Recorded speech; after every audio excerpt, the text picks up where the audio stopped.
अब बात बांग्लादेश की। बांग्लादेश में जैसे जैसे इलेक्शन कैंपेन जोर पकड़ रहा है, वैसे ही बांग्लादेश की कट्टरपंथी पार्टियों का असली रंग दिखाई देने लगा है।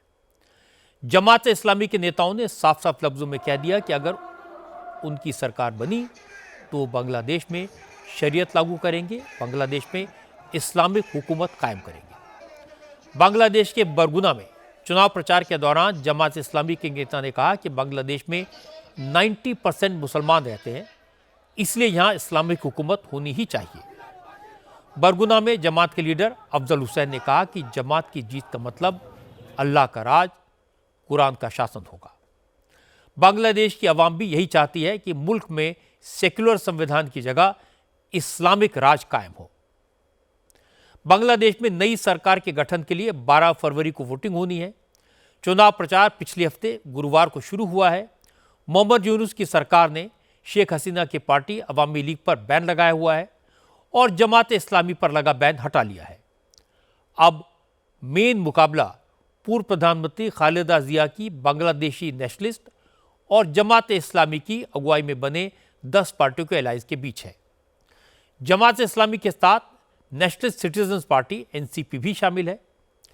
ये उन स्टूडेंट्स का दल है जिन्होंने शेख हसीना का तख्ता पलट करवाया था। एनसीपी भी बांग्लादेश का सेकुलर कैरेक्टर खत्म करके इस्लामिक मुल्क घोषित करना चाहती है।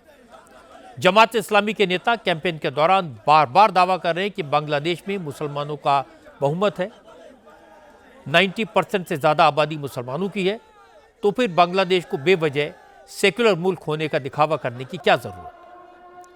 बरगुना में जमात इस्लामी के नेता अफजल हुसैन ने कहा कि अगर शरीयत के मुताबिक चोरी करने वाले का हाथ काट लिया जाए तो बांग्लादेश में चोरियां बंद हो जाएंगी। इसलिए बांग्लादेश की आवाम भी शरीयत लागू करना चाहती है।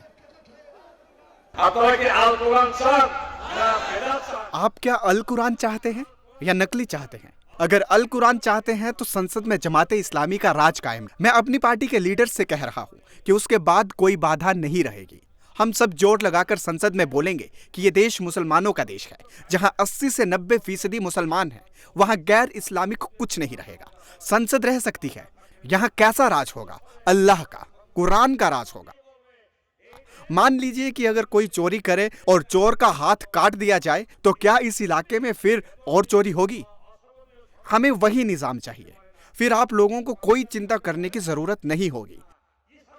इंशाअल्लाह लोग समझ गए हैं कि मजहब किसे कहते हैं, अकीदा किसे कहते हैं, इंसाफ किसे कहते हैं। जहां जहां मुस्लिम मेजॉरिटी होती है वहां वहां इस्लामिक मुल्क बनाने का नारा लगाया जाता है। बांग्लादेश में भी 90% मुसलमान रहते हैं, यहां भी इस्लामिक मुल्क बनाने की मांग उठाई जा रही है।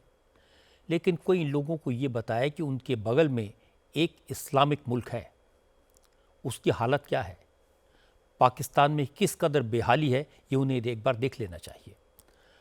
अगर मजहब के आधार पर मुल्क बनाने से फ़ायदा होता तो इस्लामिक कंट्री से लोग भाग भाग कर अमेरिका और यूरोप क्यों जाते, वो भी अपनी जान पर खेलकर गैर कानूनी तरीके से।